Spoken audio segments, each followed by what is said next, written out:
What up, what up, what up? Welcome to episode 5 of Dudes of the Round Table. Welcome, welcome, welcome. Tonight's guest, we have Adam. Hello. How are you, mate? Oh, yeah, pretty good, pretty good. How you guys? Doing fantastic on this fucking freezing Friday night. Fantastic Friday, I prefer to call it. Fantastic Friday. Fantastic freezing Friday. It's fucking cold. It's just like the whole podcast is just alliteration. We have to freakingly fantastic the forever. Fornication. Freezing. Oh, good. So, you boys got a lot planned for me tonight, or should I be worried? Should I be prepared? Is it Yes, going to be and I'm controversial? glad that you came in wearing no clothes like we requested too. Well, it's just the G-string, but, you know. And the socks, that's important as well. Yeah. Yeah. Do you want those toes to be called toes? Fuck. Words. I graduated. No, actually, I didn't. There's a story from school. Oh, let's get into that later. It's fine. It's fine. Yeah. Going back to the outfit. I got a good memory for you a bit later on. Oh, Going that's back to a the lot. outfit. Basically, we told Adam, wear something that you would wear in an instance where you didn't have much friction, Yeah. but it can't be ice skating. So he wore socks and he's naked. And there's a bottle of olive oil on the table as well. Extra virgin. Basically, we're going to do a version of Spin the Bottle, but it's going to be Spin the Adam. He'll be spinning on the round table. On this week's episode Okay. of Dudes of the Spinning Table. Quick disclaimer, one of the legs is broken on this, so if you get injured, it's your own fault. I see, Yeah. I see. But I mean, really, guys, don't threaten me with a good time. Like it's. Good time. Good time! Oh, shit. Good hammer. Find out on next week's episode. Rough, all right. No, but I'm very glad that you guys invited me here. I've been listening to the podcast so far. I'm loving it. It's great. Steadily improving, which I didn't think was possible after that great first episode with Brett. Loved hearing about his life. Much appreciated, mate. Thank you. But no, I'm really looking forward to it. I'm going to have a good time. Long time listener, first time guest. It's definitely a learning process. We're obviously learning as we're going along, trying to get better at it every week. And we appreciate the feedback from everyone, and we appreciate your words, mate. Thank you very much. And keep listening. Thank you, Adam. Tell you what to do. You're not my So- real ladder. You know my real I'm just a step ladder. standing. Jeez. How's everybody's week's been anyways? Like, anybody have any standout moments that stood out to them this past week? I mean, there's a lot of crazy shit going on in the world right now. Seems like it's been one thing after another hitting us in the fucking face. Yeah. Any good 2020 things is not going so well. That's putting it bluntly. Well, let's set the mood. Let's go positive. Let's go positive. It's not sexy music, but yeah, let's go positive. And what's the one positive thing that's happened to each of us this week? Who we starting with, Ray? I'll start. I'll kick it off. Hit us. Hit a milestone with the business, and I won't go into anything too much with it because I don't want to brag or anything, but I hit a pretty spectacular milestone, which is pretty cool. So that was pretty cool. Pretty cool. Excellent, Pretty Ray. cool. Pretty cool. I was trying to think of. Ray? No doubt. I was trying to think of Will's words of wisdom last week. What was it? Fuck bitches, get money. Shit. Shout out to Will. Good wise words there, mate. I was listening to that episode just recently, and I thought I was literally that day. I was like, you know what? I need to buy a clock for my kitchen, and now I know exactly where to get one from. There you go. You're Shout welcome. out to The Clock what was Haven. his business name again? I forgot. The Clock Haven. Clock Haven. That's the one. The Cock Haven. Yeah. He's like, yeah, the clock heaven, bro. Shit. Is that with The Uber clocks. What is it? What did Chris say? Yeah, man. So how many clocks you got? Oh, I haven't got any. I was surprised he had time to answer that question. Anyway, that sounded terrible. Jake, Yuck. what was your positive point of this week? Man, so this probably doesn't mean a lot to anyone, but so I'm into fashion and I love fucking tattoos and all that good shit. And a dude that I follow on Instagram, he's pretty well known in America, and it was his birthday. So I put up a post, wishing him a happy birthday, and he actually responded to me and reached out to me, and he said to say thank you, and it was a it was a pretty cool experience, and it was awesome to get a message back from him, and so a little achievement like that fucking really boosted me up, So I remember that day you called me like straight away. So I know it's nothing, but it is what it is. But it was fucking cool, man. That was my highlight of the week. So he's got this fella's got quite the following on Instagram. He's got a big following on Instagram. Right. Yeah, his name's the official Jimmy Q. So if you want to know who the bloke is, check that out on Instagram. Well, happy birthday to Jimmy for this week. Yeah, so your birthday week. Yeah. The dude is, he's a legend. Awesome. Cool. What about you, Adam? What's your positive highlight for this week, mate? This week's been interesting for me. I'll start with the low point, and that's that I lost my job last week. So I spent this week at home basically looking for a job. But I got my job seeker allowance approved this week, so I'm on the dole. Oh, happy days. Oh, thanks, guys. That's so that's a new one. But no, this week's been all over the place for me. A bit of a roller coaster, but it is what it is. Yeah, the old job loss, mate. And a lot of people are in that situation at the moment, and it's unfortunate, but hopefully it's not for a long period of time, and jump back on the job bandwagon again. So I got positive vibes, man. Like shit's opening up again. There's going to be demands again. Mm-hmm. Yep. Oh yeah, you'll get a job at Macca's soon. Yeah. Hey, there's nothing wrong with McDonald's. Oh wait, they're the one business that didn't shut down. You know what's funny though? They were essential. Applying for jobs, a lot of them have got their own websites now. You can't just send a resume in. Yeah. And there's two things that I always Google at. One is they've all got a COVID question now. Like, have you been overseas? Have you come into contact with anyone recently that had COVID? Well, I was just working at Royal Perth Hospital. Like I was in contact with people who have COVID. I had to fix things on their beds and things like that. I was in contact. And so I'm like, well, technically yes, but I know if I tick yes, I've got no chance of getting this job. So I'm like, I'll just say no. And like the other one is the diversity section. They always ask that, are you Aboriginal or Torres Strait Islander? What's your gender? Do you have any disabilities? And I always go, well, I'm missing some digits on my hand, but does that count as a disability? Do I play that card and see if it gets me a job? I'm yet to do it, but you're missing 6 and 7, aren't you? Because 7, 8, what? Digits. Well, I mean, I can count in halves. Let's put it Wait, that you don't way. have 7 fingers? Well, okay, we're counting thumbs as fingers here because this is going to get confusing. Right, thumbs, both thumbs. Wow. Explain to the listeners here, Adam, what are we looking at here? What the hell are we looking at? The at? hands here, For mate. those of you listening at home. Yes. Please explain. My left hand, totally normal, as you would expect. My right hand, my thumb is fully formed and developed. My first index finger is missing from the last knuckle completely. So there's no fingernail, there's no nothing past that, still a fully functional finger. Yep. My middle finger on my right hand, from the knuckle on the hand, is just one fused bone for the length of a knuckle and a half. I guess sort of half the length of the finger. So it's got a permanent curve in it, but it's not a full finger. The last two fingers, so the ring finger and the pinky, are essentially from the knuckle on the hand to the first knuckle long. That's it. So I'm sort of it's hard to describe. You just have to look me up on socials or something and find a picture. It's difficult to. The point is that I'm missing half digits on my right hand. And you were born with your hand like that, right? No, the shark was huge, man. There was a kid who was drowning, and I dove in, and the burning building, and crocodile. There's video evidence on YouTube as well. Yeah. And you were 3.5 years old when this happened, right? Yeah, of course. Yeah, and just one of those kids. No, yes, I was indeed born with my hand the way. Right. Yes. I still remember there was a night where we went out. I think we went to the Avery. I tell people this story to this day. Yeah, It's and I so remember good. we're standing there, and I think it was around the time when I'd broken up. Was it that night that I just you were guys single. you guys took me out because I'm like, I don't have money. They're like, don't worry, we got you. I'm like, all right, whatever. Went out. I'm drunk. Everyone's drunk, and everyone's trying to get me to talk to people, and I'm just like, kind of thing. And then he's talking to a chick, and this chick's like, wow, what happened to your hand, kind of thing. And he looks over her shoulder.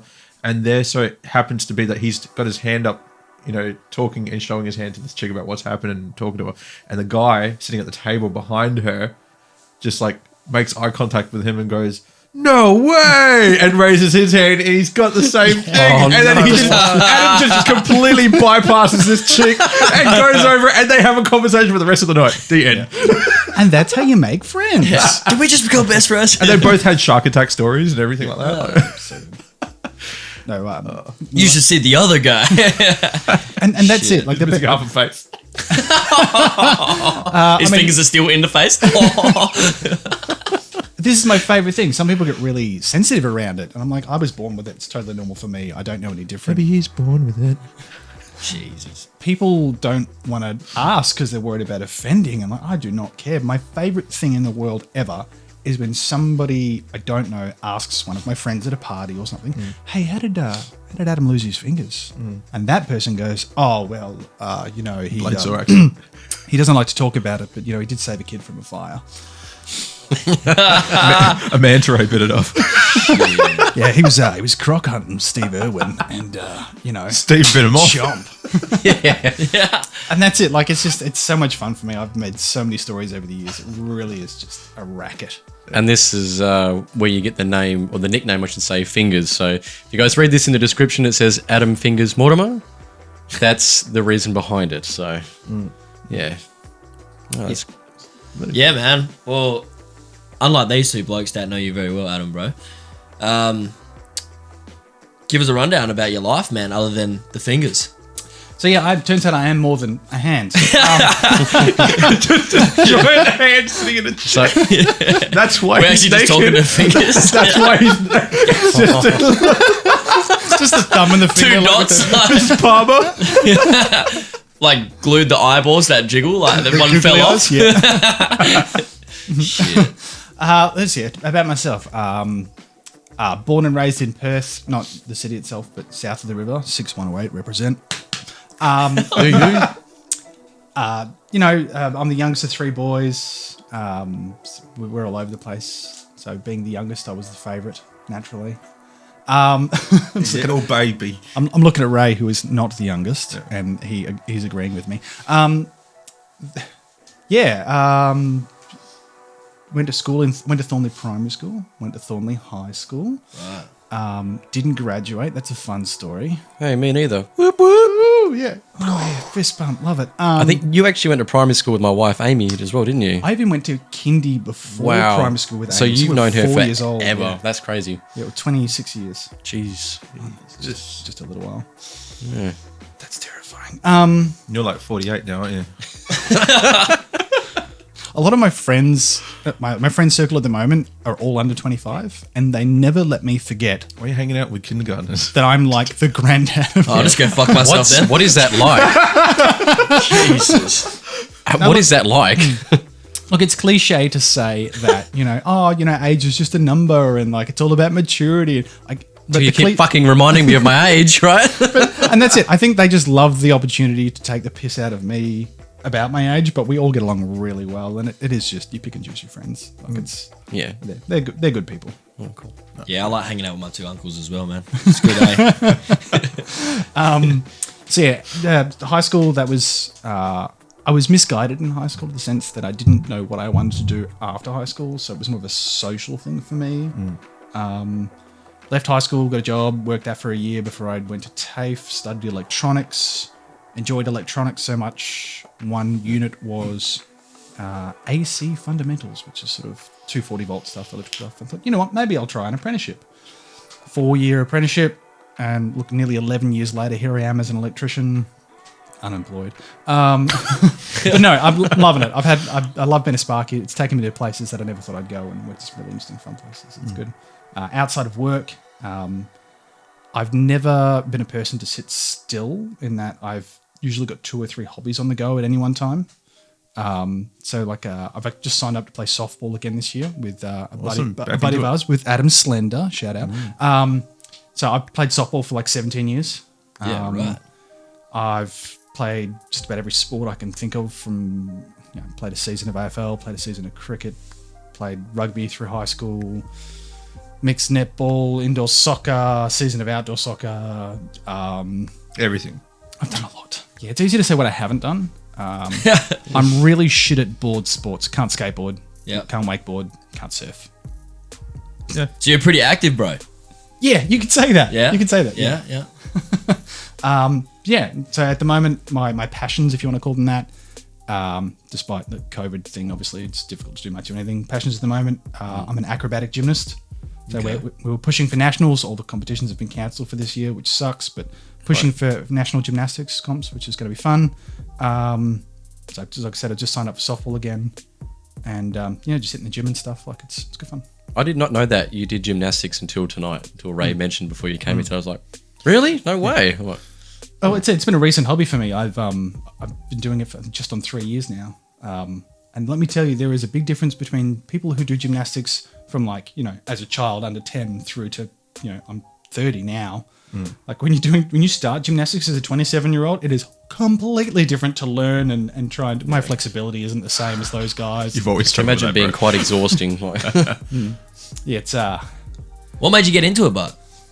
one of those things I've always sort of been interested in. Like I've done some dance stuff as well, and so gymnastics for me is sort of the cross between like dance and gym. If that's Yeah, Yeah. I get that. Yeah, because you started with like ballroom kind of stuff, hey? So my first foray into dance was ballroom dancing. I competed in that as well, mildly successfully, I guess. Developed there- dysfunctions like tight calves and massive glutes. Yeah, exactly. Just poor ankle mobility, and then but you got a booty. It's all right. exactly. worth it. Yeah, and then from there I transitioned into like I'm going to describe this as aerials, but for those of you who don't know what aerials is, it's like aerial silks. You might have seen Pink do that at some of her concerts. Oh, That's yeah, sort of just another- Display kind of stuff. yeah, and then right. like some Basically, an oversized curtain, right? yeah, basically Yeah. yeah. Tie yourself up in knots and try. Why am I picturing Jakey goes home? He's jumping on the curtains and like, rips it down, man. Jake, comes get running down out. from there now. Just like a, 10 out of 10 would recommend. Yeah, I would pay to see that show.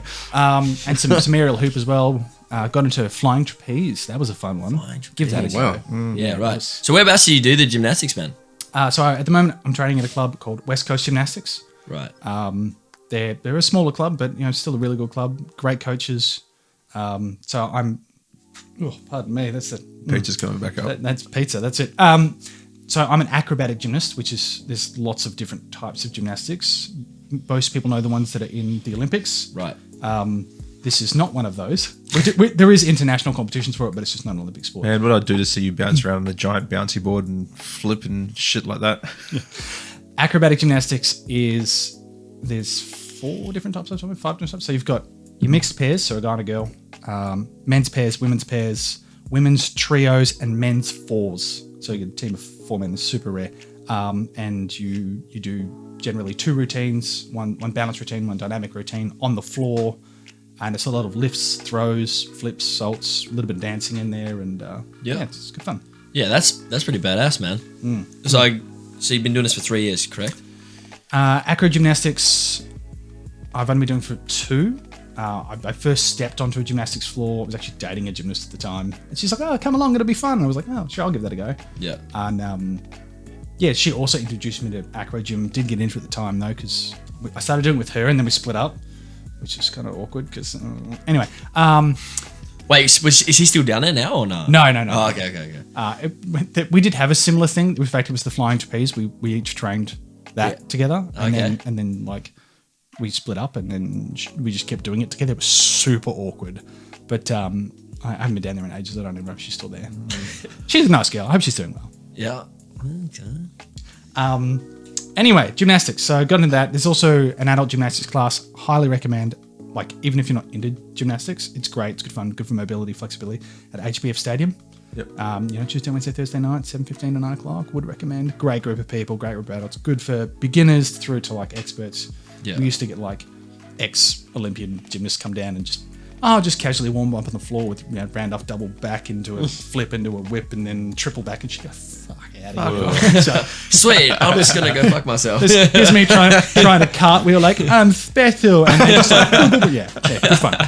It was you I came with to go try out gymnastics, wasn't it? I came with you, and probably.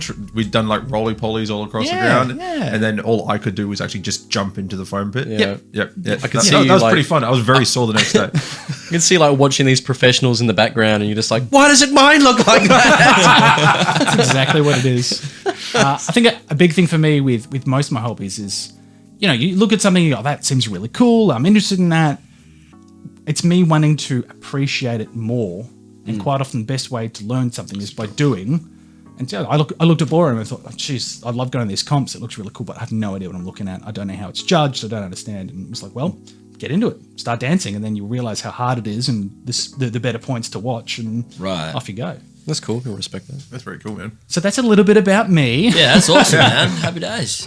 Dude's a busy man. Very Absolutely. busy, Got man. a lot on your plate. Definitely one thing I admire about you is that you're not afraid to go try something new to experience it and understand it. I think that's where I get along very well with you on that level because in a sense I do something very similar where I want to learn shit because I want to appreciate how it works. I want to pull something apart and figure it out, see what makes it tick.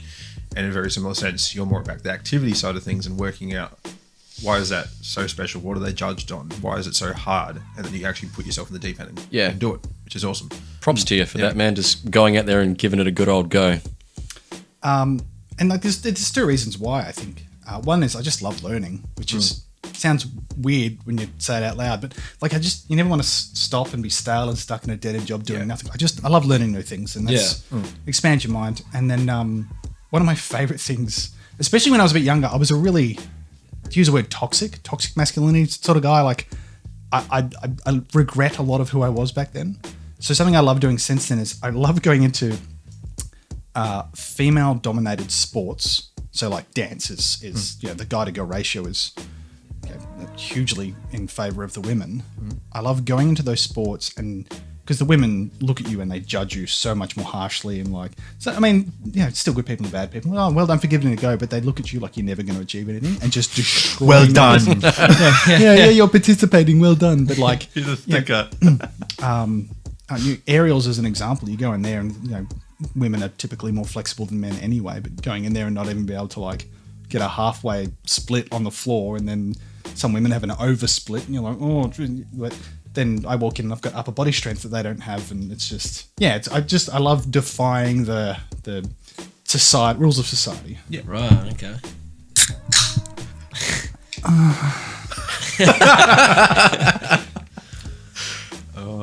Jeez. No, I love that. You're not afraid to go out there and try something new and just give it a chance, learn a bit, and expand your horizons, and meet good people along the way. That's what it's all about. You shouldn't be afraid to try something that people will be like, oh, what the hell are you doing that for? I go, fuck it, I'm gonna go out there and do it and give it a go. Just see what comes of it. But especially in this crazy time at the moment, they probably would give people a chance to sit down and go, oh, after all this crazy shit's going on in the world, maybe I might jump into this, maybe try that, see how it all goes. But, and on that subject of people being in isolation and, having an opportunity to do a bit of research and explore and whatever, how has the old isolation life been treating you? Has it affected you mentally in any way, or has it changed any aspects for your family or friends or people around you? Or It's a good question. Isolation for me, I was lucky enough to have a job. I just started at the hospital a couple of weeks before COVID hit. Yeah. So you can imagine that working in a hospital once COVID hit, things really took off as well. So I can imagine being around that whole environment. I was fortunate enough to still be working, got me out of the house, doing things like that. Obviously, I couldn't go to the gym, couldn't go to training. But you make do with bodyweight exercises and stuff like that. Yep. Don't lie, you weren't training. I know I You wasn't. came to me for training. This is true. I did train with Ray a little bit. No, but my building has 13 stories. Yeah, you climb up true. and down the stairs a couple of times and call it a workout. I would. No, I was actually towards the start of the year. I was I split up with my now ex-girlfriend sort of at the end of last year. It was rocky ground there, and I got real low at the start of the year. I was going through a bit of I was stuck in a bit of a rut.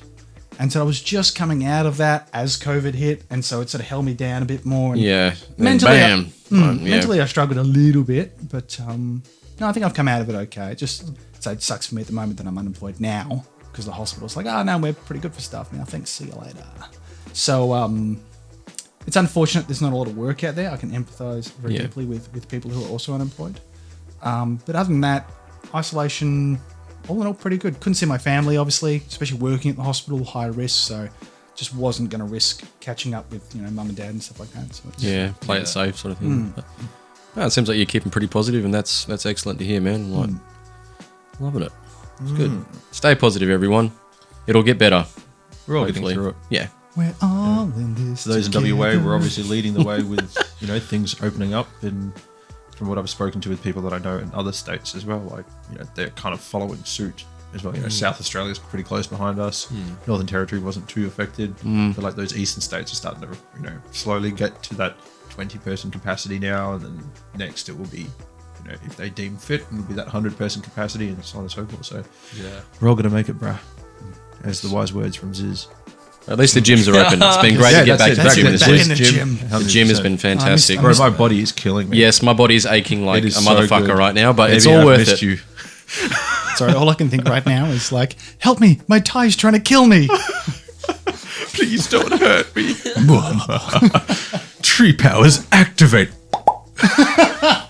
So this is just Ray and myself being a total idiot. Yeah, if you want to know what we're looking at, jump on YouTube, enter in the letters A, S, D, and F. They are the first couple of letters that are on your keyboard. And then watch, there's actually a compilation. I think it's like 13 episodes or something I think like it's that. 13, yeah. Watch the whole entire thing. It's a whole bunch of just random skits and humor. It's so funny.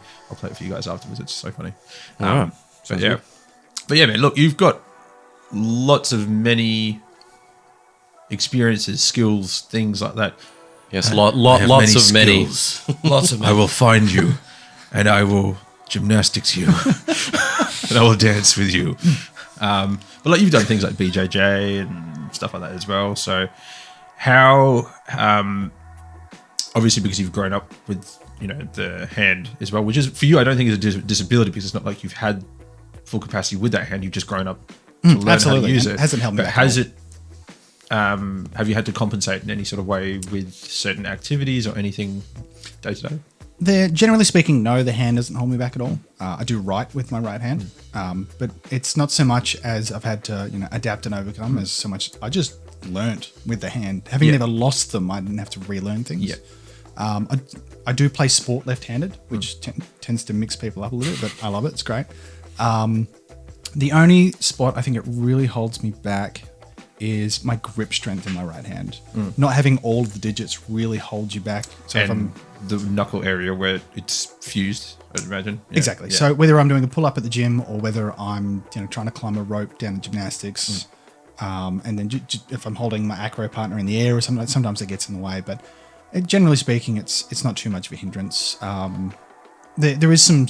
I mean, say the hand's the most obvious issue, but if you look closely enough, the bone structure all the way up to my elbow is actually smaller as well. Yeah. And because of the left side dominance, I've always been quite asymmetrical. So I generally spend a lot of time in the gym doing extra sets on my right hand side just to try and keep up Balance, the balance. But no, all in all, it doesn't hold me back. Speaking of your right hand, by the way, I'm noticing, is that what I think it is on your arm tattooed? This little magic cup sticking out of the Oh bottom. my God, that is awesome. And magic cup here slowly evolves into a Gyarados. Oh shit, you didn't. That is awesome. Oh boy! All right, people, let me paint a That picture is so for you. 90s right now, bro. Imagine like a almost sort of traditional style Japanese tattoo, but instead of your traditional koi and dragon, you have the Mishpikoi. You got the Magikarp evolved and then the big ass Gyarados above it. It's awesome. Before we deep dive into this tattoo, but first of all, where did you get it done, bro? So I got it done here in Perth. There's a fantastic tattoo artist. Would recommend her. I will go back to her. She's fantastic. Fizz Inc. You can find her up, follow her on Instagram, Facebook. Look at her stuff. She loves the cartoon stuff, the Japanese stuff. She's got heaps of great tattoos. Her artwork's amazing. Would recommend. Absolutely. Okay, cool, man. That is Who was the artist that done the tattoo? So it was Fizz Inc. So she designed it all. She inked it like it's. Oh, is that the actual name? Oh, sorry, I thought that was back, the Chris. Sorry, I thought that I was was the name. like, of the- geez, get with it, bro. Fizz FIZZ Inc. Sorry, I thought Actually, I'll that. tell you what, I've seen her work at the Tattoo Convention Center Yep. last year. I was there, man, because I got a little piece myself Yep. from an artist that I go to in Fremantle. So yeah, that's badass, man. That's quality. No, my bad. I thought that was the name of the tattoo shop. Sorry, so I don't know. That's fine. No, that's. Yeah. I mean, I'm sure she has the name. Do you know- Fizz. I'm a bit out of the loop. I haven't been tattooed in a while, so Do you know the name of the studio Chris's you Clean go Skin. to? I understand that her business name is also Fizz Inc. Oh, it is? Oh, okay, She calls okay. herself Fizz. Fizz Inc. is the business. Yep. Look her See, up, so you love can her see the work. confusion there. No, that's you cool. guys. That's fair play. And wait, so is that in the city, did you say? When I saw her, she was in Midland type area. Okay. She had a really clean, lovely, tucked away. In Midland. Wow. Yeah, I know. Strange, right? It was like, honestly, it's like never a go big, there. It's a mysterious black door. You had to knock 3 times up a flight of stairs. Yeah. Password. No, it's just, yeah, like look her up. I can't recommend her enough. I'll go back to her again and again. No, it looks awesome. It just caught my eye. I'm like, that's a fucking magic carp on your arm. I need to see the rest. How long have you had it on you, bro? That's a good question. It's been 84 years. 5 years, 4 yeah. or 5 years, I think. The ink's held well, And man. it's like she did such, and you can't even tell. It's actually a cover up. She doesn't do a lot of cover ups. I hit her up via email. Say, look, I've got this really. Was it an ex's name? No. I know what was on that arm now. I remember. Let me tell the story. Okay. Here's a lesson Hang for all on. the kids. Cue memory wave. By the way, Chris has been throwing Pokeballs at Adam's arm this whole time. Can't catch the fucker. He's trying to get his Gyarados by catching the Magikarp. Pokemon Go. So back in high school when I was 16, I thought it would be really cool if I got, the old Southern Cross tattoo on my arm. Fuck yeah. Straight, mate. I think Tits McGee's got one of those tattooed on somewhere. We'll have to ask him later. So I had this sort of custom tattoo idea. It was sort of the outline of the country of Australia with the Australian flag through the middle of it with some really poorly written font. Fucking freehand. badass. It said Australian made underneath. So when I was 16, it was really cool. When I was 16 and a half, it was no longer really cool. You can't legally get tattooed when you're under 18, so you have to know a guy who knows a guy. Don't get tattoos when you're under 18, kids. You don't have any idea of what you really want. Yeah, wait it out, please. So no, Fizz did a great job of covering up sort of right on my delt. I had this really ugly tattoo, and she did an amazing job of it. Yeah, it That's looks a it looks sick awesome, cover, dude. man. It's well done, man. And that's it. So like it encapsulates. I love Japan. I love everything about Japan. Spent 3 weeks in Japan. I love obviously the story of the koi fish climbs the waterfall, becomes a drag, and all that is the story of Magikarp and Gyarados. Yeah. The style of it, fantastic. Absolutely. Gyarados is actually one of my probably top 5 favorite Pokemon, actually. I must say. Oh, So- whoa. Tits McGee, can you come here for a sec, mate? Yeah, mate. Can I ask you a question real quick, mate? Yeah. You got a Southern Cross tattoo somewhere, don't you, mate? Yeah, mate. On my fucking back, mate. Can you show us quickly? Oh, you got any ciggies on your first? I already gave you half a pack yesterday. All right. Look, I've got a couple of bush chooks. Will that do? Yeah, throw on the bush chick, mate, and I'll show me back right now. Oh, it looks a bit VB green, but I can make out the stars. but- Mate, he's fucking 10 years old. What do you expect? Whereabouts in Bali did you get that done? Nah, mate, couldn't afford to go there, mate. When, just one of me mates bought a gun off eBay, eh? Oh, that looks pretty sick, man. Thanks for showing us. That's right, mate. Can I get my VB now, please? All right, we'll catch up with you later. See you, mate. Bye. Yeah, man. So, are you planning on getting a, continuing on the sleeve? Absolutely. So obviously I've got a few more hidden on me around the place, and I do love Pokemon's something I grew up with, very nostalgic for me. So I don't know if I'll continue with the Pokemon, but Right. you never stop getting tattooed once you get one, right? Absolutely, man. Yeah, true that. It's an Oh man, my addiction. first tattoo was a fucking Cookie Monster. on my thigh. Was But that yeah. your first? That was my first. Wow. Yeah. Yeah, I remember that day. That was a pretty cool day. Yeah, we all were got sitting in tattoos. Subway and everybody's deciding what they want. They know what they That want. was Right. for Brett's 21st. No, it wasn't. No, it was for someone else's birthday. Oh, yeah, fair play. And then I didn't know what I wanted to get, but we're sitting there eating Subway, and I was like, I feel like a cookie. Oh, Cookie Monster. And then Brett's like, oh, I'll pay for you. I'll pay for your tattoo now. You just So he pay gets a back." cookie with like eyes on it. the wrong cookie. Yeah. Oh shit. Actually, talking about school friends and stuff, and obviously you had Brett on the first episode, and he obviously sat in the room in the last episode. Yes. But Brett and I used to be tight in primary school as well. I remember going around his place and playing The Nintendo. Rampage. Oh, God. Yeah, man. That's a throwback, man. So shout out to Hobson. What was your mate. favorite character to play on Rampage? Because you got the big gorilla. trying to remember the gorilla's You got the name. lizard. Is it the Yeah, I there like was the three lizard. of them. Was it a There was- crocodile there or was lizard? Uh, They did the giant wolf as well. it was the wolf. The wolf Yeah. actually, that was my favorite. Yeah. Okay. The gorilla was my favorite because it was like the soul. It was like the primary first character. Yeah. But I was never any good at it. Like, it was Brett's game. He destroyed me at it every time. Just But, eating people. Man, out that's of like a building. fucking when we verse him in Smash Bros. He just finger mashes everything. Oh, I'm fucking better than you, man. That's the one game I cannot beat Brett at is fucking Super Smash Nah, you Bros. actually are good, Brett. I'm sorry, man. I'm not gonna take the piss. But see, this is my thing with playing games is I can't finger mash the button. Can't reach the trigger. Oh.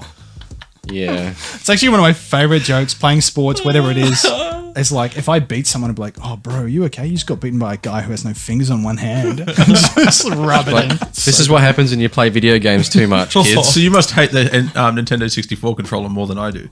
Oh, dude, you have no idea. fucking thing over there. The GameCube controller as well. That was shit. But still, PlayStation controller best probably best for you. console ever. It was one of my personal favorite consoles is the 64. Oh, it's very nostalgic. So many memories. Oh, yeah. So many memories. What was your favorite Nintendo 64 game? Oh, it still is today. The old Mario Kart 64. It's yes. it's a classic, but that game is classic. I can never get enough of that game Yeah, no. You boys until it got hurts my eyes playing it too long. a 64 favorite game? Man, I would have to say the same. Mario, for sure. Safety. If not, I'd have to back it up with 007, boys. Oh, GoldenEye. Good old Great GoldenEye. game. Yes. Slaps only.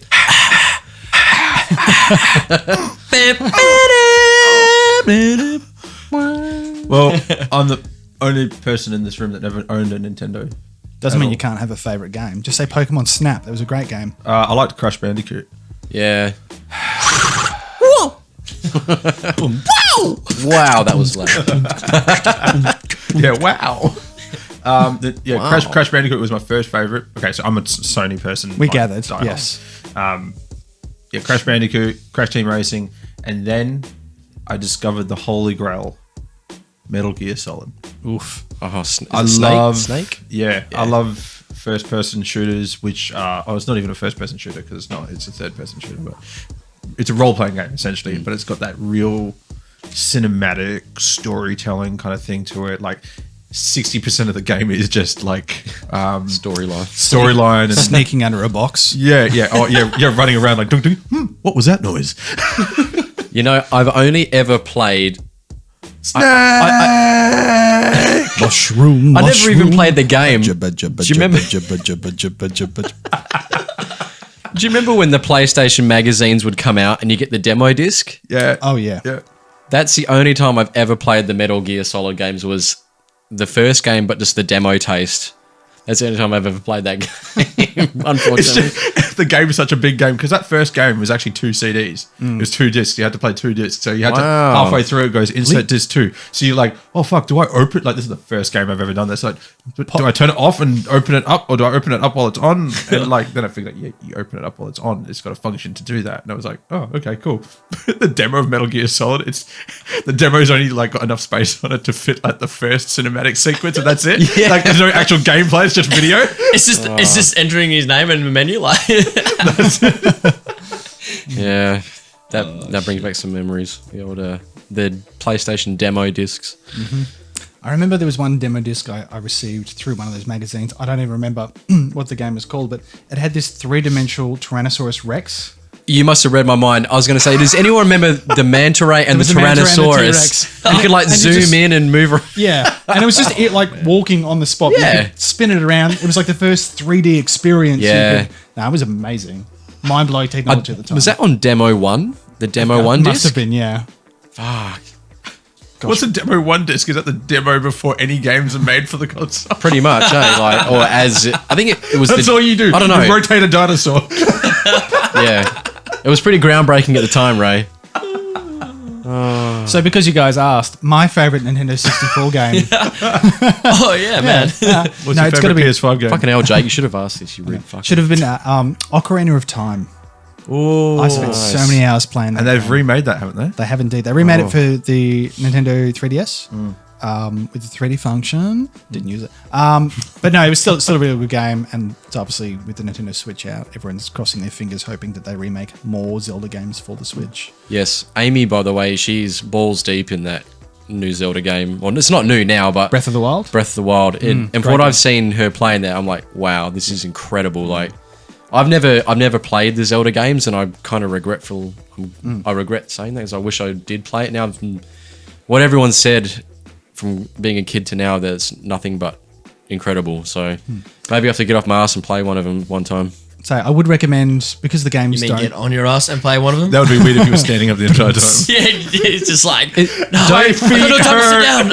What do you mean? You guys don't play video games standing up? He's got like pins and needles. He's like, I can't sit down. That's why Chris has got a hunchback, because he's staring down at the screen. He's like, My neck and my back. That's why he's got the beard. It cushions the neck. Yeah. He gets it. No, play Breath of the Wild. The games don't link together or anything like that. So Right. even if you played Breath of the Wild as your first Zelda game, it would still be a great experience. Here's a question for you. Who would you choose as your character in Super Smash Bros. 64? Who was your go-to? Cue intense The music. OG Smash Bros. Let me think. It would either be Fox or Samus. Yes, good choice. Samus was honestly, that charge attack with the big ball. oof. Yeah. Yeah, that's Blast fucking people off the map. so It's great. gangster, man. She's so hot. That, I would agree with you on that, bro. Samus. Oh, I'm going to have to say Mario, man.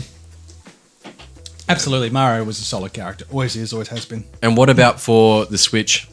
There's a lot more characters to choose from. Smash Bros. Ultimate. I think Yeah. it's called. I don't know that might have been before. I don't even know anymore. Smash Bros. Ganondorf. I love a big power attacker. He's slow, but if you can time his attack right, it doesn't take much. Kick people off the mat. It's great. Nice. I love it. Love it. So I guess the next question is, you guys want to smash? let me smash. Well, you're already naked, so let's get ready. Boy. Am I on the table. sensing a Nintendo challenge here later on? All right, we'll come back to the we'll come back to the gaming in a minute. So you've known the boys for a while. You went to high school together. Have you actually got any wild stories or any crazy fucked up memories of these two lads that you can tell me? You want wild stories? I mean, whatever you got in the bank, bro. So we've mentioned that Chris looks like, Slim Shady at the moment, just with a beard. I remember That's Chris why when he's he- sitting down, because he's not the real one. I remember. Oh shit! Oh. No, you didn't. I remember these boys when they had long hair, which is ironic because now I have the long hair. But Yeah. I don't know how. It's not short. I wouldn't say it's. Medium. Like a Karen haircut. It's the Oh. size It's a isn't Karen important. It's haircut. how you use it. Yeah. I whip it back and forth. We're Okay, talking Willow about... we're talking about hair. Oh, sorry, just I off whip my topic hair slightly. back and forth too. A prank we used to play on each other in high school. There was a certain website that you would sneak onto someone's computer while they were not in the room or not at the God. computer, called meetspin.com. That's not safe for work. If you're going to look it up, it's not safe for work. Is it still live? I haven't been on it in years, Ray, so I couldn't tell you. Research Monkey. Let's do this. I remember the theme song that actually was doing it. to this fucking website. You just hear it. You spin me right round, baby, right round. Like the record, baby, right? Wait, was it me? What? Meat spin. Meat spin. What qualm? Jack's plan gets cancelled because I'm like, ah! I never forget on the subject of doing that. It just came to my mind. Like, I remember being in like a arts graphic design class in high school, and someone had set all the screensavers on this, all of the computers in this classroom, to some poor woman deep throating a penis and vomiting all over his balls. And every single computer screen had this image on it. It's not loading. All I can see is 2 girls, 1 cup. It had links to that on it, yeah. Wait, here we go. Oh, it's loading. I'm just gonna play the music. When it loads, you'll have to describe it in detail. Yeah. Oh, it's still loading. This is This is so 2004. It's still buffering from 2004. the server is just a dial-up 56k modem. Well, when it loads, we'll come back I'm to pretty that. sure dial-up would be better than the NBN. What's it called? your NBN? It says error. Velocity. Yeah, it'd be much better than that. Connection timed out. Horrible. How awkward for you. Not to brag, but so the building behind my apartment building is the old Telstra building. Yeah. So I got fiber to the premises, and like on a bad day, I'll get. Look, on a really bad day, you're talking 78 to 80 megabits a second. Well, So we're out here in the foothills, mate. So da da dun dun dun. we have good days and bad days with the internet here. But I'm doing a speed test as we talk. I can't wait to see here we this. go. But while Ray does a speed test and we waiting for meat spin to load, my story from Chris. Obviously, Chris was playing drums back in school, and I remember wanting Still to am. hang around the cool kids, and we had sort of like a what would you call it, a practice room. There was Which one? The one near the old garden shed or the one in the new it rehearsal? was in the new Yeah. like media building center. Yep. That they built. And I remember being there filming it on my old flip phone. Oh God, I can't remember what you guys were jamming to, probably corn or something. but I just is remember horrendous. you were smashing the cymbals with bang, bang, and the stick flew out of your hand, and you just kept going. You're using your hand as like a drum, and then you head butted like the hi hat, and like I wish I still had the video, but it's Yeah, I'd love to see this. that's That's metal. yeah that's my memory of Chris from high school. Oh wow. All right, the results are in. I'll start from the bottom up because it's a little bit more frightening that way. The server's in Sydney for some reason. What? We'll start off in these states. Latency is 59 milliseconds. Upload is 0.93. And the download is 15.4. Oh, that's horrible. That's right. I don't understand any of this. So. That's all right. Mine's like you guys. I know you guys spend a fortune on this shit because it's Telstra and you have to. But like, I'm not spending that much on my NBN, and I get like 42 sometimes, like on a bad day. I mean, saying that the internet does usually work pretty quick here, but then there's days where it's like, Like today, what? Like I'll right be now. paying for. It's not working. it's Telstra.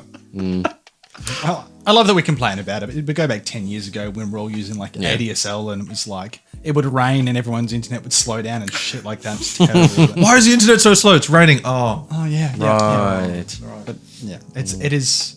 People complain a lot about technology these days, how it's not good enough, and the Wi-Fi on my plane's terrible. It's like you're fucking flying through the air. Yeah, enjoy it. Like, what more do you want? All right, boys. So Oh, the God. page wasn't loading up, but then it sent me a link to go to another page. Oh god. And it said, so I'm going to do a little bit of reading here. Bear with me. In 2006, you're in college. You've just got back from class. The shins softly playing on your iPod as you enter your dorm. Your roommate looks like he's holding back a grin. What's up, you ask? As you sit in front of your computer, waking it up and waving the mouse, a web page is already up. The first thing you notice is the sound of a Dead Alive 1985 hit, You Spin Me Right Round.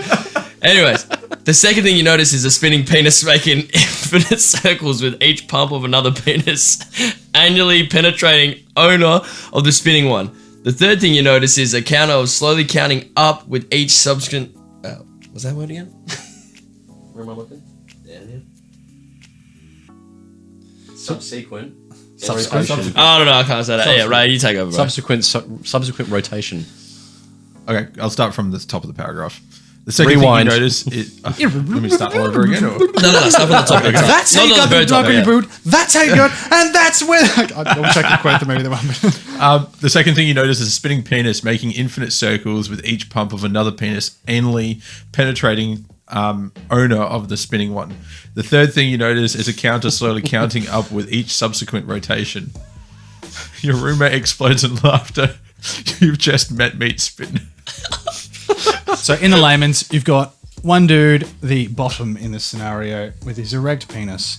On top of the bottom is the second man in this equation, who's bouncing up and down, receiving his penis anally, and he's doing basically the windmill with his cock, and it just counts the number of spins whilst playing that song. And it was from that day on, Adam knew he wanted to be a gymnast. Yeah, right. Meat spins. That's hectic, man. Speaking of penises, that I can't wait to see where you go with this segue. that brings me to my high school memory of you. Oh god, I know. Do you remember? Do you know? People remember? often ask me, Adam, what's your most embarrassing moment? And I go, you know what? I'm not easily embarrassed. I look back on a lot of things and go, ooh, I regret that a little bit, but I learned from the experience. The story you're about to tell is my most embarrassing moment. Chris, you have to paint the picture very right. fucking very clear, bro. I need some hard sweeps right now. Okay, we're gonna deep dive this shit. I'm pretty sure Pause. it was 2005. We were in drama together, I'm pretty sure. We were, yes. We were in the green room, Of the theatre. and I was sitting next to an old friend in high school. I think it might have been Cameron, maybe. We were playing on the keyboard. Yep. And you're standing in front of the keyboard and you're having a conversation with us.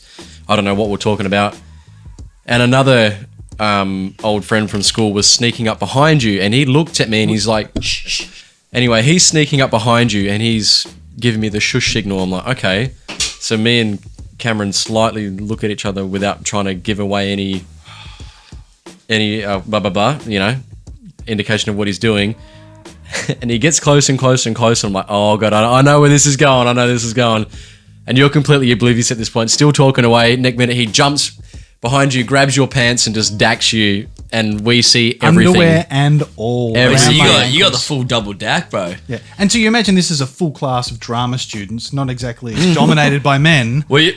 And there's a whole- Were you full bush like? And there's or a whole- Were you a shaved man? There's a Oh, whole no. wall of mirrors behind him too. So you were 5 skin, bro. You were just Oh, yeah. tucked in like a little bird around It the was a bush, cold like- day. It was fucking hadn't Yeah. manscaped. It was not a pretty sight. we saw the snake and the danglies, and you just looked straight at me and you go, Because what do you do in that scenario? Yeah. It's like, yep, it is what it is. that's exactly how you reacted. You weren't like, oh God. You were like, oh, fuck. You just bend down and gracefully pick up your pants and go about your day. The day Adam lost his virginity. I mean, So I have a follow-up story. All Talking right. about exposing myself in public. This is a fun little story. It's just I've grown as a person since then. No. No, look, not to brag, but I am rather confident with myself. I can't put. Anyway, Fair enough. For those of you that don't know, I worked at a brothel briefly. Not No as, shit. Not as a sex Bum, worker. bam, bam. Oh my god. No, I was. Were you the cleaner or something? Or My apprenticeship got put on hold. No, for his about- name was Cindy. My apprenticeship got put on hold. I needed another job through word of mouth. I found out about a job driving at the brothel, Langtrees in Big Park. Shout out. Give me credit. So I used to drive the girls That's for a bit that their bad. out call. Someone would call up, say, hi, I'd love to see Lexus or Mercedes or...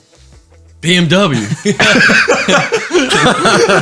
And that's when Adam's like, yes, my time to shine, as he puts on his wig. He actually worked at a car. He actually worked at a car yard. He was just driving cars. get me Audi here. Anyway, continue. So I used to drive the girls around. Look, honestly, fantastic job. The girls were lovely. Most of them are really... Like, they're just people, but really open-minded, down-to-earth individuals. Great So people. you drove the women to. So one of these girls goes, hey, Adam, she lived over east. She was working in Perth. She goes, oh, Adam, I've got tickets to see this show, but I've got no one to go with. Do you want to, if you pick me up and take me there, you can have the other ticket. I was like, oh, fantastic. I'll do that. So, didn't know what the show was. It was the Burswood Theatre at that time. It's Crown Theatre now. Holds 2,300 people. Sold out show. So we, Pizza. as we're walking in the theatre, I realised the show is Puppetry of the Penis. Oh, no shit. We're sitting in like the third row, front and center. Oh, this is gonna end bad. So, I mean, as you can imagine, the crowd for Puppetry of the Penis, 90% female, 10% disgruntled husbands and boyfriends. So, great show. They got a couple of girls on, you know, from the crowd on stage. They got the points to like hold a guy's legs and like. For those who don't know what puppetry the penis is, they take their genitals and twist them into various genital origami. I think might be a good description. So, like, you know, you can imagine if he wraps the shaft of his penis around his arm. This one is called the wristwatch. That is the wristwatch. I know that one. You could put it around the ring finger, and oh look, it's a wedding ring, and you know the pelican. Look, there's Google it. There's fantastic stuff. Towards the end of the show, they half jokingly said, "Look, we're going to ask for a volunteer. If you think you're brave enough, now's the time to knock the wrinkles out." So my sex worker friend turns to me, looked me in the eye, and just gave me a nod like, this is you. It's going to happen whether you want it to or not. So I Thought, all right, well, if it's going to happen, I've got to try and present something reasonable. So I'm Time trying to get these wrinkles out. Why is it wrinkly? Now, I don't know if you guys have ever tried, or anyone listening at home, to force an erection. Doesn't happen. Can't do it. Under pressure, not a good time. So, sure enough, they go, all right, if there's anyone brave enough, now's your time to volunteer. Before I can even open my mouth, she's screaming, yep, he'll do it. This guy right here. All the women around me join in. So here's like 23-year-old Adam just going, all right, well, what have I got to lose?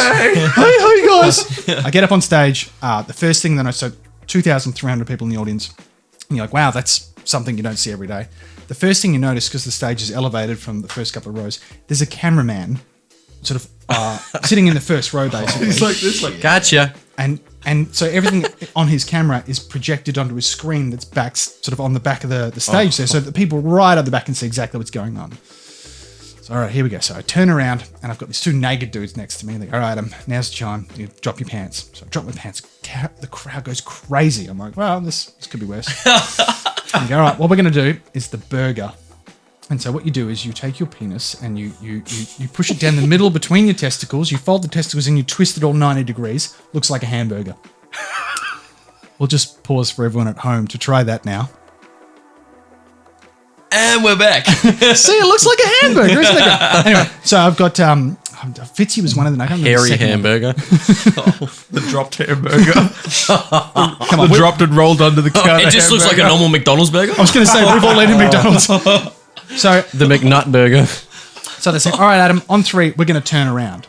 So the guy to my left takes a few paces to his left, and the guy on my right to the right. And they go 1, 2, 3. I turn around. Those guys jump off stage. So now I'm stood center stage, holding my genitals in front of 2,300 people, and just what do you do? For like 10 whole seconds, I just stood there with a big grin, looking at the cameraman like I know exactly what's on the screen behind me. It's like, you know what? Soak it in. Like, how often does that happen? Yeah, right, man. So what happened after that? Like, So the first thing that happened, so post-show, they've got like a book that they sell. They're like, they signed a book for me, gave it to me. It's got some great photos with clothes on. Walked across to the Merrywell, which is the bar at the casino there where the theatre is. Oh, so And- we had some good nights at the old Merrywell. I didn't pay for a drink all night. I had Nice. middle-aged women buying me drinks all night. It was a fantastic night. Great fun. The They want that best thing, hamburger. I had people... I want you to put your ham in that burger. I had people that I went to primary school with, people that I'd met at parties, like from all over. I had about 4 or 5 different people message me on Facebook and be like, hey, Adam, I know we haven't spoken in 12 years, but I took my mum to see that show. She remembers you when you were like 7. So thanks for that. But honestly, just hilarious, great fun, great show, would recommend. So coming from like being dacked in front of Chris and Cameron at a keyboard to just getting my junk out on stage in front of Like I always say, every Nice. event and every instance or thing that happens to you in life is preparing you for what's to come. pause. Well, you got Dak to prepare them for a couple of years down the track. Yeah, sure. Yeah. There you go. So There you go. So what about that time that You shaved your legs and you've done the Miss Thornley? Yeah. This came up the other week, actually. I was telling someone else about this. For those of you that didn't go to Thornley High School, the year 12 class, and I think they do Mr. Thornley, it might be called now, for the girls to... I think they've done both, didn't they? They Yes, didn't. yeah. It used to be just the boys would cross-dress Okay. as women, but Yeah. for inclusivity, they've now done it the other way around as well. What would normally happen is the guys would just dress up in drag, put some makeup on and a wig, and that would be it. And they'd like flaunt around and stuff like that. Adam went next level. I mean, if you're going to do something, don't do it in halves, right? So, I mean, I'm a hairy dude, but, shave the legs. I somehow squeezed into this size 8 mini skirt with a little, like, bolero jacket. Fantastic. But I'm sure there's footage somewhere. I've got Swing. Oh, that'll be the photo for the next episode, eh? blonde wig. I had, like, I stuffed a bra and just, it was, Oh, man. yeah, good times, good times. Yep. Wow. Things we used to do with Thornley. Crazy things. Yeah, it seems so long ago now. So long ago. What's it been for you blokes? Well, How long have you been we out? were left leavers 07. I didn't graduate. I left school in 06. 13. So that's like 13 years. Yeah, shit. Oh, no, sorry. 14 years? Yeah, 14 years for me. So you left at your 11. Yeah. Second term.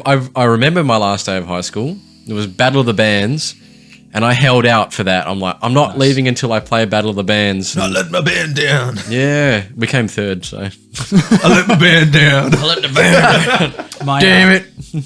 I remember my last day at high school because I attended year 12, and with less than 2 weeks remaining, like I mentioned earlier, that I didn't really know what I wanted out of school. I wasn't going to uni or anything like that. Didn't really know where I was headed, so I didn't apply myself as much as I should have. My grades were like a C average, which is a pass. But English in particular, I had one assignment that was due, and had I failed that assignment, I would have failed English. I would have failed year 12. Right. Had I passed the assignment, would have passed English, would have passed. So it was make or break. And the school decided that they didn't want to risk me failing or passing, because if I had failed, then they wouldn't have had the 100% graduation rate that they achieved when they unenrolled me. They couldn't expel me because I hadn't done anything wrong. You can get out. And that's it. So they literally applied to the curriculum council and unenrolled me from high school. Fuck.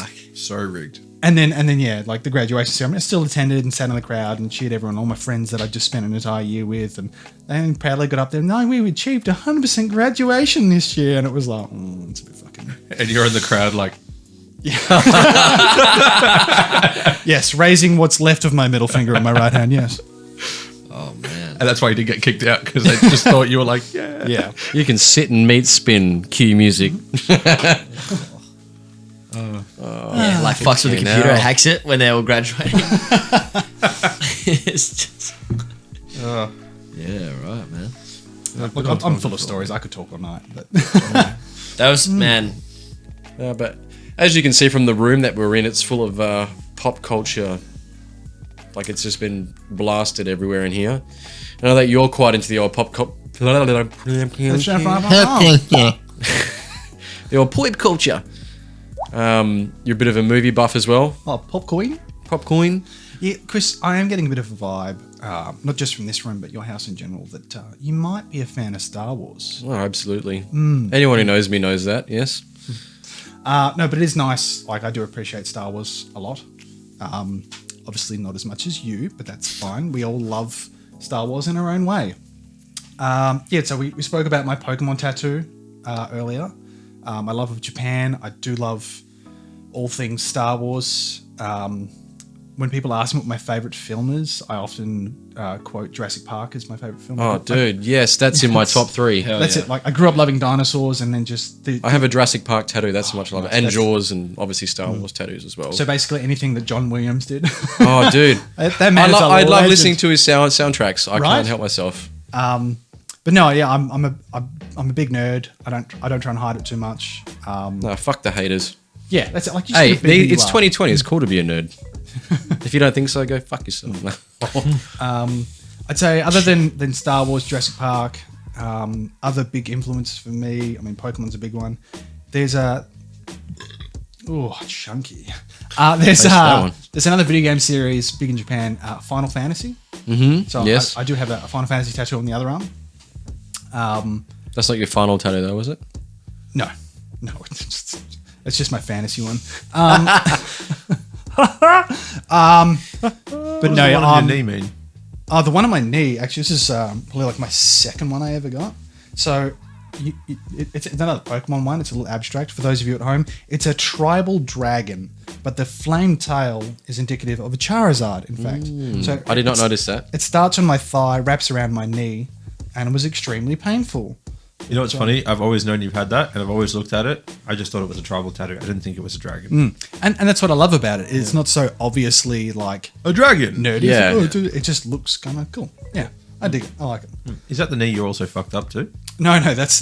Here's how you know you're getting old. Is when you're younger, you have a left knee and a right knee. As you get older, you have a good knee and a bad knee. So no, that's my good knee. This is my bad And they knee. start looking like Steve Carell, like, I remember when I first started lifting weights with Ray, and he would squat, and his knee would do this horrible hang crunching on, let's noise. see if we can get this in here. Hang on, ready? And I thought, I hope my knee never does that. And sure enough, 3 or 4 years later, my knee does. later. 3 years later. And now my knee does something very similar. It's great. But, improvise, adapt, overcome. And that's going into the popping of the knee culture. Jeez. But That's not what we meant by pop culture. I love all things nerdy. And I think once you have a love or an appreciation for something from a pop, some people like Doctor Who or it's just Star Wars or it doesn't matter what it is. If someone else comes along with a similar passion for something, even if you've never seen it or heard of it, you can appreciate their love of that thing. Yes. And that's how we build a community. It's fantastic. And like you mentioned John Williams, I'm like, yeah, you're a true fan. You know what it's all about. And that's what makes like a franchise or a movie so much more fantastic and epic is the soundtrack behind it. Absolutely. If it wasn't for the music, in the background, it just would not be the same. Like you think, for example, like the Jurassic Park theme, it's perfectly written for that movie and it is a beautiful score. And John Williams is a master at his craft and hands down, amazing guy. On that note too, behind Adam, there's a kind of like a fucking shelf / cupboard thing that is holding nostalgic. If I'm not mistaken, that's the IKEA box shelves, aren't they? It is actually, yes. What's the Swedish name? Okay, so where I'm going with this is, so Chris has got on the top shelf he's got Aliens characters that are about to fight the Xenomorph Queen, correct? True. It's also the Predator over here with Arnie, so you've got Alien versus Predator. Yes, sir. Come on! On the chopper. second row, this is where I was going with this conversation is, on our left we have Jaws, in the middle we got Rick and Morty, and on the right Dragon Ball Z characters. Now, where I was going with this conversation is, it's actually 42 years today they released the first episode of Jaws. I mean, first film of Jaws, sorry. 42 years. Yes, sir. Fuck, we're old. That is my second favorite. So shout film, out to everyone that loves that film. Yeah. Because that film was fucking terrifying, but it was so fucking cool and it made me love the ocean even more. need a bigger boat. Oh, yeah. It's funny you mentioned that Jurassic Park is your favorite movie. Have you ever read the book? Absolutely. There's 2 of them, I believe. Because there was The Lost World, and then there was a follow-up, which I can't remember the name off the top of my head, that wasn't as good. But yes, because there was like camouflage, dinosaurs, and all sorts. It was fantastic. Really enjoyed it. Yeah, the book is incredible. I love audiobooks. While I'm at work, I'll put them on, listen to them, and I've probably listened to the Jurassic Park audiobook probably 7 or 8 times now. And if they made the movie exactly to the book, they'd probably have to rate it like MA or almost R. Like it's so graphic and it is. Oh, do yourself a favor if you've never read the book or listened to the audiobook, go download it or buy the book. It's incredible. Same with Jaws. It is next level. One thing I really enjoyed about the Jurassic Park book is you can see the elements they've taken from the book and used in the first 3 movies. Yes. There's elements of it in each of the movies. Like, for example, fantastic. the start of The Lost World when the girl gets attacked by the Procomsignathus. Daddy, I found something. Yeah. That's how I lost my fingers. It was a dinosaur attack. Velociraptor. The Compies. Yeah. Clever girl. Yep. I think No, you're right though. They have taken little cuts out of the book and put them in there in certain parts of the future movies and all that. So kind of clever, but yeah. I love it. What they've done with it. dig it. Very nice. Absolutely. To go back to your sleeve real quickly, the the anime sleeve or the sleeve you're looking at getting into, what if you're not going to continue on with the Pokemon sleeve, what are you thinking of adding to it, bro? So I think I'll probably leave my right arm, the Pokemon, the Magikarp to Gyarados sleeve the way it is for the time being, because I do love that as a standalone tattoo. Yeah. It was designed in a way that it would be easy to continue. Yep. What I'd love to do next is, so I'll show you my other shoulder is this, I have a Chocobo tattoo, which is a character from Final Fantasy. Right. But what I don't like too much about this tattoo, it's a great tattoo, love it, but it looks almost stamped on. It doesn't look like it continue very well. So I'd love to go back to Fizz and ask her if she could work on that, maybe get a few more other anime characters on there. So whether it's Dragon Ball Z, which I love, I just recently finished Dragon Ball Super. Super, yeah. Hell yeah, man. I'd love to get some more Nintendo characters. Sick. So obviously Pokemon's an easy one, but Yeah. the OG like Mario, Luigi. I mean, Waluigi is like a love of my life, obviously, because Waluigi's great. Matt, and there's so get some of the OG Mario characters on there, or just build from there. I think I would love to continue that arm first. Hell yeah, man! No, that's sick. I'm so gonna get a N64 controller tatted on me somewhere. Nice. At some point. Probably a green one, maybe. Yeah. Everyone likes face tats, controller. right? Yeah. Gets the map that he's good at as well. So he's playing Rainbow Road. Oh, bro. Yeah. You realize that's the challenge we have to do now, right?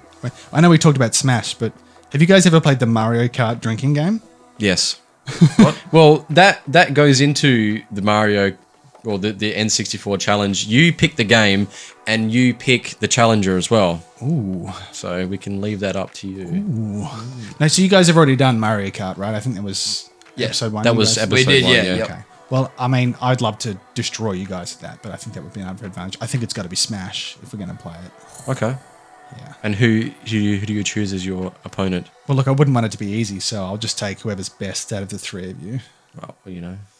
If you guys want to battle each other to decide who plays me, like... Well, I forfeit because I don't know what I'm doing in that game and I always forget what character I See, chose.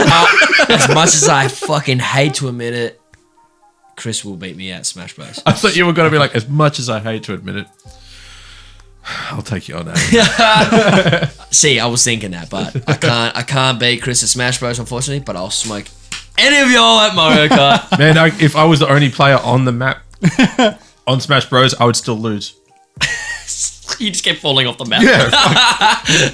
So it looks like... What am I doing here? Toad, you go Toad. Oh, never mind. Yeah. So before we wrap up, because I feel that's where we're headed, Chris, something I wanted to ask of you. Yes. So you mentioned earlier that your wife Amy, obviously I've known for a long time, but we all went to high school together, and if I recall, there wasn't really much of anything between you guys in high school. So my question to you is, when did you realize that there was something between you and Amy? When did you realize that she was the person you wanted to be your wife? Well, there was a lot of stuff between us in high school. Really? I We didn't dated notice. in high school when we were 16, and we split up. Then I left school, and then we got together when I left school. And I was there. Yes. And you were there, and you were there. It was Chris and me hanging out that night, and then I got third wheeled straight away. Nice. Yes. So many years ago now. But we broke up again, and then we got back together when we were 18. But I've always known, even back then, that there was something incredibly special about Amy. Just connected with her straight away. She's, you know, fell in love with her pretty much instantly, back then, and she broke my heart back in high school. 1, 2, 3. Stop it! No, yeah, I know. Like I said, I've always known there was something incredibly special about her, and just had a very strong connection with her, and still do. And our bond and our connection gets stronger as we've grown older, and I just know, she's always been the one for me. Okay. And I love her more than anything, and we've been married 5 years now, so... I remember, I'm not big on marriage as a general, just I think it's a bit much that people... General marriage?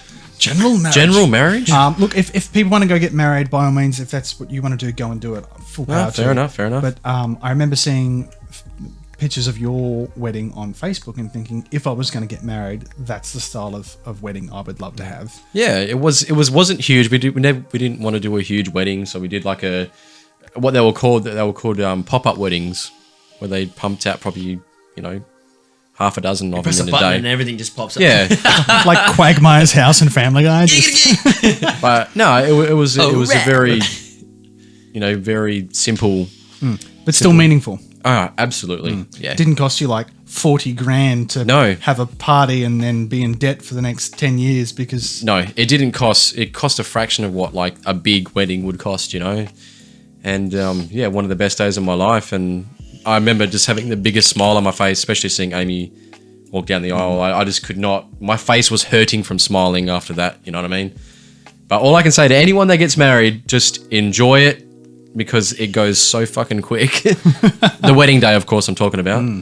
But yeah, no, Amy's an incredibly special girl. And she always will be. So, yeah. Cool. Well, thank you for answering that. No problem at all.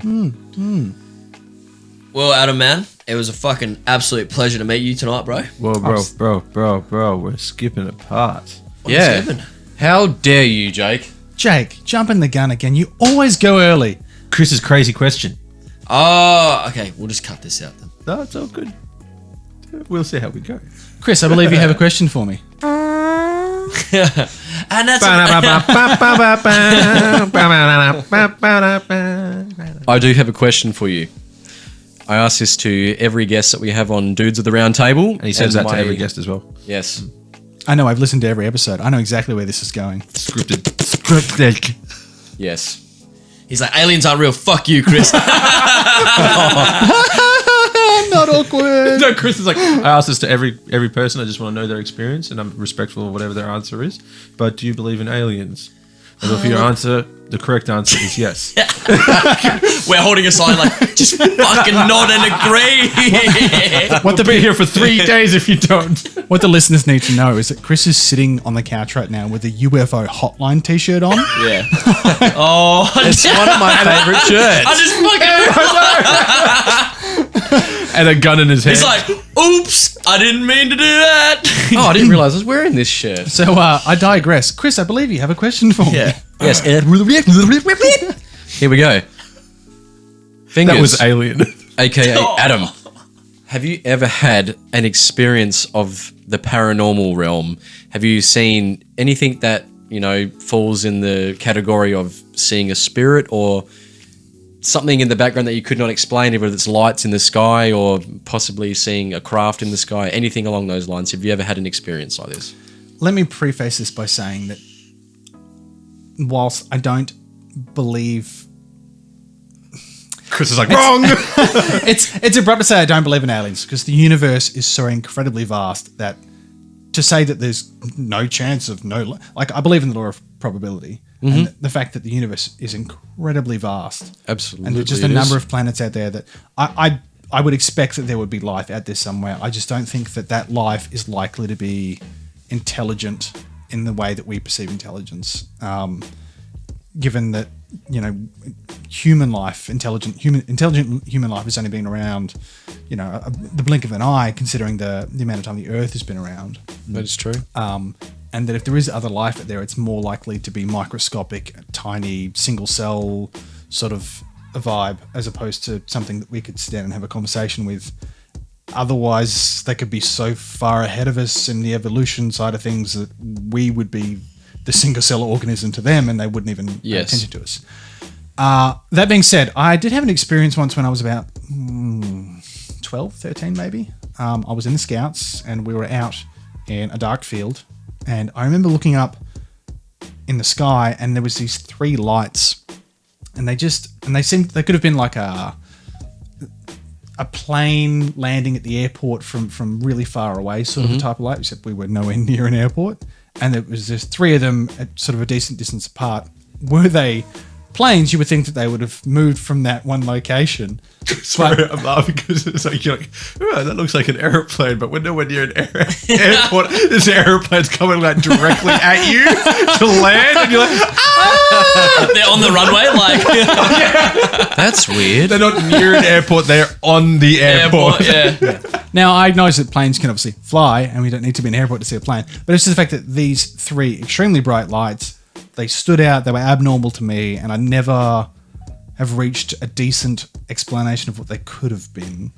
I can't say they were orbs or anything like that. They were really far away, but there was these 3 bright lights in the distance that just didn't make sense to me with how they were hovering and how they moved. That's as close as I've ever had to an alien experience. So there's 3 lights you saw. Were they sitting stationary, or were they doing some sporadic movements, or were they just heading in one direction, or... One Direction, I love that band. Kidding, don't. No, they were stationary, and that's I think again sort of like you would see a plane in the distance, the bright light, but it was far too bright. It was like someone shining a headlight in your eyes. You can commonly tell when it's an airplane as well because it blinks. Yes, of course. And this wasn't that on this occasion, and that's it. They were just stationary and they just hovered there and they didn't really move much. And then 20 minutes later, they were just gone, disappeared, Okay. vanished, and What, Yeah. you saw them disappear, or you happened to look back in that direction? Nah, it just took him 20 minutes to figure out what the fucking knot was because he was too busy looking at this car. That's everyone else is gone. He's gone. Adam, I want your scouts on what you saw, though. look, no, 1 minute they were there, I looked away, I looked back, and they were gone. So it was, Right. it was The other scouts like fucking with him. They're in the tree. They're like, fucking, we're gonna so fuck with that Adam kid. They got like torches. So, look, as a whole, don't believe in aliens. I believe that there's probably life out there somewhere other than us. But, I can't say I've had much experience in the realm of the extraterrestrial. Except for my E.T. impersonation. Another great John Williams film. Are you ready for this? Mm-hmm. So it's... Can we get a picture of that, please? I really wish you would. Yes. Excellent. Phone It just works so well, right? Just get him a red hoodie. Oh, we need to find a push bike. We'll get the end of a light and put it so it glows through the end I'll of the tip just too. Photoshop it later. Yeah. So before we wrap up, because we're at that point, there's one last story I want to tell you from my childhood that it's one of my really just cherished memories. Bring it on. It just embarrasses my mother in such a way that when she listens to this, because I'll tell her to listen to it. What's your mum's name? So my mum is Sue. Hi, Sue. Shout out to Sue. Hi, Sue Fingaz. And she remembers this and she tells this story as well. But it's fantastic. So we must have been in grade 4 at the time. It was it's a double class excursion to the airport. Because I have an allergy to bee stings, my mother had to accompany me on school excursions. There were a few mums for the other kids as well, and they'd often sit together and have a chat. And the teacher I had at the time was sick, and so we had a relief teacher take care of us. So we all had these name badges on, and I remember swapping mine with Daniel Campbell because he was there. Shout out. Shout out to Campbell. We swapped out all our name tags in the show. She's like trying to remember everyone's names. It's going horribly, and we're on the way back from the airport. Everyone's chatting. The bus driver's he's having a hard time because he's just been hired to drive these kids around. He can't really focus. And the teacher goes, "All right, Daniel," points to me. Look, you seem to capture everyone's attention. Tell a story. He's like, "All right, I got one for you." And so with my mother, this relief teacher, there's another teacher, and a bunch of other parents there, I tell this story. This is not safe for work for those of you listening at home. There's a lake. Above the lake is a fly. And the fly thinks, if I fly down 2 inches, I can get a drink of water. In the water, in the lake, is a fish. And the fish thinks, if that fly flies down 2 inches to get a drink of water, I can eat the fly. On the side of the lake is a bear. And the bear thinks, if that fly flies down 2 inches to get a drink of water, the fish will go for the fly. I can scoop up the fish, eat the fish. Hiding in the bushes behind the bear is a hunter, and the hunter thinks, if that fly flies down 2 inches to get a drink of water, the fish will go for the fly, the bear will go for the fish, I can line up my shot, shoot the bear. Hiding behind the hunter is a mouse, and the mouse thinks, if that fly flies down 2 inches to get a drink of water, the fish will go for the fly, the bear will go for the fish, the hunter will shoot the bear, drop his cheese sandwich in the process, I can eat the cheese. Hiding in the tree behind the mouse is a cat. And the cat thinks, if that fly flies down 2 inches to get a drink of water, the fish will go for the fly, the bear will go for the fish, the hunter will shoot the bear, drop his sandwich, the mouse will go for the cheese in the sandwich, I can jump on the mouse, eat the mouse for my dinner. Well, it happens. The fly flies down to the surface of the water. Just as it starts to drink, the fish gobbles up the fly, only to be swiped out of the water instantly by the bear. Before the bear can wrap his teeth around the fish, the hunter shoots the bear, dead instantly, drops his sandwich. The mouse runs over to the sandwich, starts munching on the cheese as fast as he can. The cat leaps out of the tree, misses the mouse completely, lands in the lake. The moral of this story is, if you're at the end of the line, you're going to end up with a wet pussy. And that's the story of how the bus driver almost crashed. Shit. What did your mum do when this happened? My mother, the teacher, so I said, you end up with a wet pussy. And they were like, pussycat, pussycat, pussycat, because I had no idea what the joke meant at the time. So wait, hang on. You were in the 4th grade, correct? How the fuck did you even know about a joke like this? And who told you in the first place, man? So I mentioned I was in Scouts, and there was all the kids in Scouts who obviously heard it. I think we went camping one weekend, and I just happened to remember it. But captivated. There's like 40 kids just watching me tell this story, and just I've never seen a bunch of adults go like beetroot red. Because I'm just great moment. Wow. Oh man, that is awesome. That's pretty good. That's pretty good. Oh man. All right, we're pretty much at the end of the line here for this episode, and Wet pussies. yeah, with our wet pussies. Oh shit. But one last thing to go by here, Adam, is we want to get a bit of piece of worldly advice from you. What have you got for the people out there of planet Earth? What is your words of wisdom for us? Work hard, be good to your mum. No, I think this is.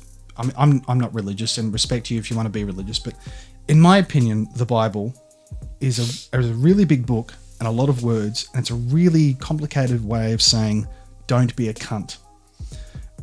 That's fair enough. Yeah. That's a harsh way of putting it, but I think if we just treated everybody with a bit more respect and dignity, that the world would be a much better place. That Absolutely. I agree with that. Absolutely. My advice to everyone out there is just it can cost you nothing to be kind to another person. Yeah. I to add to that, I heard obviously I'm coming from a religious background. I'm not quite religious myself now, but I remember one day I was in church, and the priest goes, he's talking about his whole sermon and blah blah blah about the Bible and why you should read it and stuff like that. And he goes, the Bible is nothing sacred or anything like that. It's literally instructions, and the word Bible is not a word. It's what's it called when you put the first letter of every word? Acronym. Yeah, sorry. Yeah, and it stands for basic instructions before leaving Earth. I like it. There you go. And I was like, oh, so yeah, I think what you said is 100% right. Yeah, don't be a cunt. Just be nice and treat people how you would like to be treated. Scratch my head, play with my hair. I think more people need to do that to each other. God, buy me a drink Jake, first. touch me. I just need physical contact. I'm so alone. So lonely. And that's it for episode 5 of Dudes of the Round Table. Take care, everyone. Bye. Be Cheers, good to Adam. one Well, another. Love appreciate you it, guys. Bye. Thanks so much for having me. Love you all. Peace. Take care. Go on here. That was episode 5 of Dudes of the Round Table. We appreciate you guys tuning in today. Our guest was Fingaz, aka Adam Mortimer. If you guys want to check him out on Instagram, he is under Fingaz13. And if you want to get a hold of us, we are on Instagram. We got Jake at 96JakeYG, Raymond at RayJ237, and myself at Chris Arcane. We appreciate you all listening in today, guys. We hope you enjoyed the episode. If you want to check out past episodes and future episodes, we are on iTunes. We are also on Spotify and Podbeam. Stay tuned for next week's episode. We have Craig Morley as our guest, and we're going to dive into a few interesting topics, so stay tuned. Love you all. Bye.